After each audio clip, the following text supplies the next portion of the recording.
আওয়ামী লীগ ছাড়া বিরোধী দলের সকল দর্শকদের জন্য একটা শুভ সংবাদ দিচ্ছি। আপনারা যারা সরকার পতন নিয়ে চিন্তিত এবং সরকার পরিবর্তন নিয়ে চিন্তিত, তারা হয়তোবা মিষ্টি কিনে ফেলতে পারেন অ্যাডভান্স। মিষ্টি কেন কিনে ফেলতে পারেন সেই সংবাদটি এসেছে বলেই আপনাদের সামনে নিয়ে এসেছি। তাদের বাংলাদেশি পাসপোর্টের পরেও তারা ভিন্ন দেশের গোপনে পাসপোর্ট করেছে, ভিন্ন দেশের নাগরিক হিসাবে। এমনকি পরিচয় লুকিয়ে ভিন্ন নাম ঠিকানায় পাসপোর্ট পেতেও মরিয়া অনেকে। তার মানে কিছু মানুষ আছে যারা মনে করছে যে কোনো সময় তারা বিপদে পড়তে পারে, ফলে বিপদ শুরু হওয়ার আগ মুহূর্তে যাতে তারা চলে যেতে পারে, সেই কারণে তারা ভিন্ন দেশের নামে ভিন্ন দেশের নাগরিক হিসেবে তারা করেছে। এবং কাদের সাহেব, আপনি তো ওই শিয়ালের মতো নিজে রোগাক্রান্ত হয়েছেন ইন্ডিয়ান পণ্য খাইয়া, শিয়ালের লেজ কাটা গেছে, এখন বলতেছে এই লেজটা খুব বিরক্তিকর, তোমরা সবাই লেজ কেটে ফেলে দাও। ঠিক আছে, এখন ইন্ডিয়া পণ্য খাইয়া ওবায়দুল কাদের অসুস্থ হয়েছে, এখন বলতেছে যে আমি তো অসুস্থ হয়েছি, এবার তোমরাও খাইয়া অসুস্থ হও। আসসালামু আলাইকুম। গুরুত্বপূর্ণ একটি নিউজে আপনাদের সকলকে স্বাগতম। প্রিয় দর্শক, আজকের ভিডিওতে বিএনপি এবং জামাত সহ যতগুলো দল রয়েছে প্রত্যেকের জন্যই রয়েছে সুসংবাদ। প্রিয় দর্শক, আওয়ামী লীগের জন্য রয়েছে দুঃসংবাদ। তাই বলবো সকলে ভিডিওটি মনোযোগ সহকারে দেখবেন, বিশেষ করে যারা বিএনপি এবং জামাতের দর্শক রয়েছেন তারা তো অবশ্যই দেখবেন। তো প্রিয় দর্শক, কি সেই দুঃসংবাদ সেটি একটু পরেই আপনাদের সামনে ব্যাখ্যা করেছেন সৈয়দ মাসুক। তো প্রিয় দর্শক, কি সেই দুঃসংবাদ সেটি আমরা একটু পরেই দেখব।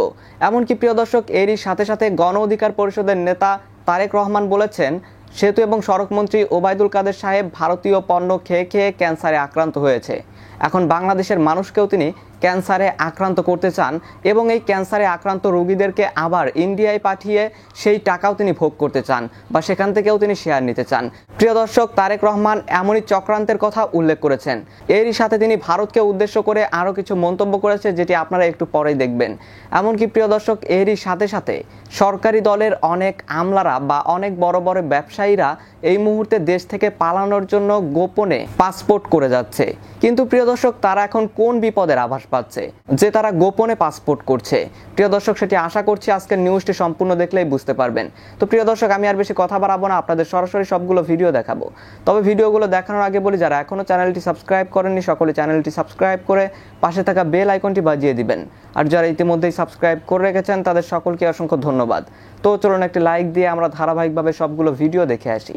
বাংলাদেশের কোন নাগরিক যদি সীমান্তে যায়, সেখানে যদি বিএসএফ গুলি করে হত্যা করে নাগরিককে, তাহলে 26 লাখ নাগরিককে প্রতিদিন হত্যা করা বৈধ। আমরা তো করছি না। কেন করছি না? কারণ আমরা সভ্য, আমরা ওদের মতো বর্বর না, আমরা ওদের মতো জানোয়ার না, পশু না। বিশ্বের একমাত্র সীমান্তরক্ষী বিএসএফ, যারা সীমান্ত রক্ষার কাজে জড়িত থেকে ঘুষ খায় এবং তারা এইখানে পণ্য কেনা বেচা হয়, এই পণ্য কেনা বেচার সঙ্গে তারা বাণিজ্য জড়িত।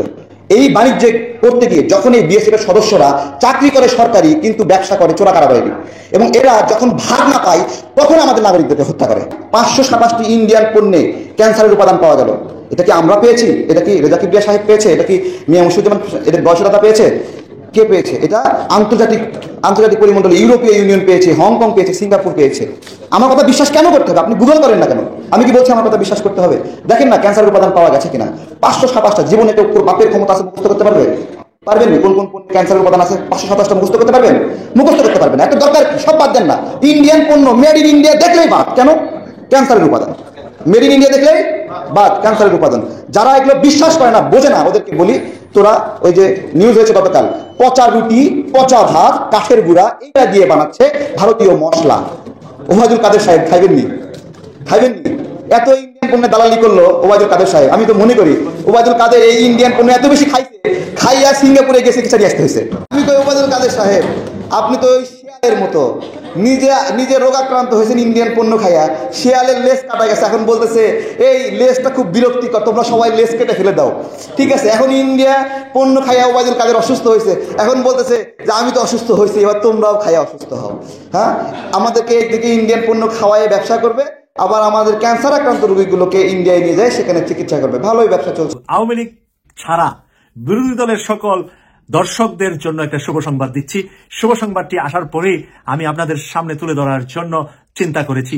আপনারা যারা সরকার পতন নিয়ে চিন্তিত এবং সরকার পরিবর্তন নিয়ে চিন্তিত, তারা হয়তোবা মিষ্টি কিনে ফেলতে পারেন অ্যাডভান্স। মিষ্টি কেন কিনে ফেলতে পারেন সেই সংবাদটি এসেছে বলেই আপনাদের সামনে নিয়ে এসেছি। আমি এই সংবাদটি আপনাদের সামনে তুলে ধরছি। সর্বপ্রথমে পদত্যাগ করার জন্য হাসিনাকে আলটিমেটাম দিয়েছে বাংলাদেশে সফররত মার্কিন উপ সহকারী মন্ত্রী আরফিন আক্তার। সেই সংবাদটি বাংলাদেশের কোনো নিউজ পেপার নয়, এটা ভারত থেকে প্রকাশিত হয়েছে।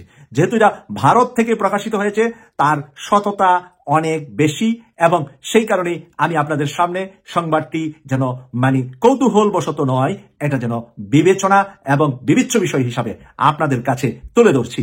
এখানে ভারতীয় সাংবাদিক চন্দন নন্দী নর্থ ইস্ট নিউজ পত্রিকায় একটি প্রতিবেদনে দাবি করেছেন। চন্দন নন্দীকে আমরা সবাই জানি, সবাই চিনি। বর্তমান সময়ের ভারত, বাংলাদেশ সহ বিশ্বের বিভিন্ন গুরুত্বপূর্ণ সংবাদ উনি পরিবেশন করে থাকেন। কখনো কখনো ভারত সরকারেরও গুরুত্বপূর্ণ তথ্য নিয়ে সমালোচনা উনি করে থাকেন, এবং সে কারণে ওনার একটি সাংবাদিকতার লাইনে অনেক সম্মানজনক এবং উঁচু মাপের সাংবাদিক হিসাবে দক্ষিণ পূর্ব এশিয়াতে ওনার নামটি খুব পরিচিত, বিখ্যাত। সেই বিখ্যাত ব্যক্তিটি ভারত থেকে বলেছেন প্রধানমন্ত্রী শেখ হাসিনাকে আলটিমেটাম দিয়েছে। এবার আলটিমেটাম, আমি এই কথাটা আপনাদের সামনে এই কারণে উপস্থাপন করছি, আমরা এতদিন পর্যন্ত ঢাক ঢোল হাঙ্গামা এবং যত বড় বড় বুলি শুনেছি, বড় বড় চমক দেখিয়েছে আওয়ামী লীগ এটা করেঙ্গা, সেটা করেঙ্গা, এটা করে ফেলে, সেটা করে ফেলে। আলটিমেটাম দেওয়া বাংলাদেশের প্রধানমন্ত্রীকে তারা নির্বাচিত প্রধানমন্ত্রী যদি মনে করতেন, তাহলে আলটিমেটাম দিতে পারতেন না। কোন দেশের গণতান্ত্রিক এবং নির্বাচিত সরকারকে অন্য কোন দেশের সরকার ক্ষমতা ছেড়ে দেওয়ার জন্য আলটিমেটাম দেওয়ার কোনো নজির নাই। বাংলাদেশের নির্বাচন হয়নি বলেই গত 15 বছরের মধ্যে লাস্ট 10 ইয়ার্স বাংলাদেশে যে আওয়ামী লীগ সরকার আছে, সেই সরকারটি বাংলাদেশের জনগণের মনোনীত সরকার নয়।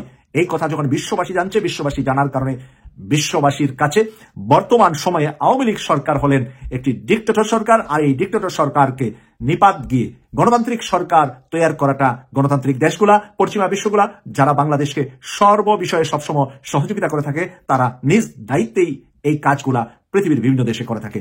আর সেই কারণে প্রধানমন্ত্রী শেখ হাসিনার লাস্ট ডেট দিয়েছেন এবার আমেরিকা। আমরা কোন সরকার দেখতেছি? তত্ত্বাবধায়ক সরকার নাকি অস্থায়ী কোন সরকার?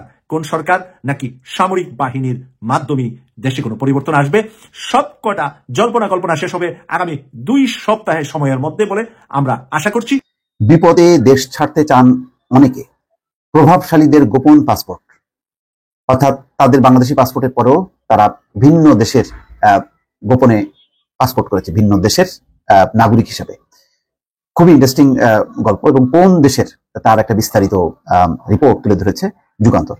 এখানে বলা হচ্ছে ইউরোপ বা আমেরিকা নয়, অখ্যাত কয়েকটি ক্যারিবীয় দ্বীপ রাষ্ট্রের পাসপোর্ট প্রকল্পে 2 হাতে টাকা ঢালছেন বাংলাদেশি কোটিপতিরা। ইতিমধ্যে অনেকের হাতে হাতে ঘুরছে এসব পাসপোর্ট। বিনিয়োগকারীদের মধ্যে রাজনীতিবিদ ও ধনাঢ্য ব্যবসায়ী ছাড়াও আছেন সরকারি বেসরকারি সেক্টরের প্রভাবশালীরা। এমনকি পরিচয় লুকিয়ে ভিন্ন নাম ঠিকানায় পাসপোর্ট পেতেও মরিয়া অনেকে। তার মানে কিছু মানুষ আছে যারা মনে করছে যে কোনো সময় তারা বিপদে পড়তে পারে, ফলে বিপদ শুরু হওয়ার আগ মুহূর্তে যাতে তারা চলে যেতে পারে, সেই কারণে তারা ভিন্ন দেশের নামে ভিন্ন দেশের নাগরিক হিসেবে তারা করেছে। এবং সেক্ষেত্রে তারা বেছে নিয়েছে অখ্যাত কয়েকটি ক্যারিবীয় দ্বীপ রাষ্ট্র। ছোটখাটো আমি যাই না, ক্যারিবীয় ছোট ছোট দ্বীপ রাষ্ট্র আছে, তাদের নিজস্ব পাসপোর্ট আছে, সেখানে টাকা দিয়ে তারা পাসপোর্ট করছে এবং প্রচুর টাকা এখানে বিনিয়োগ করছে। তবে বিদেশি পাসপোর্ট প্রকল্পে বিনিয়োগের পুরোটাই পাচার হচ্ছে এমন সন্দেহ করে দেশের গোয়েন্দা সংস্থাগুলো, অর্থাৎ ওই পাসপোর্ট করে ওইসব দেশে টাকা পয়সাগুলো জমা করা, সেগুলোও সন্দেহ করা হচ্ছে। এমনকি এ নিয়ে কয়েক দফা বৈঠকে বসে স্বরাষ্ট্র মন্ত্রণালয়। এ সময় দ্বীপ রাষ্ট্রগুলোর পাসপোর্ট পাওয়ার প্রক্রিয়া নিয়ে প্রতিবেদন তৈরির সুপারিশ করা হয়।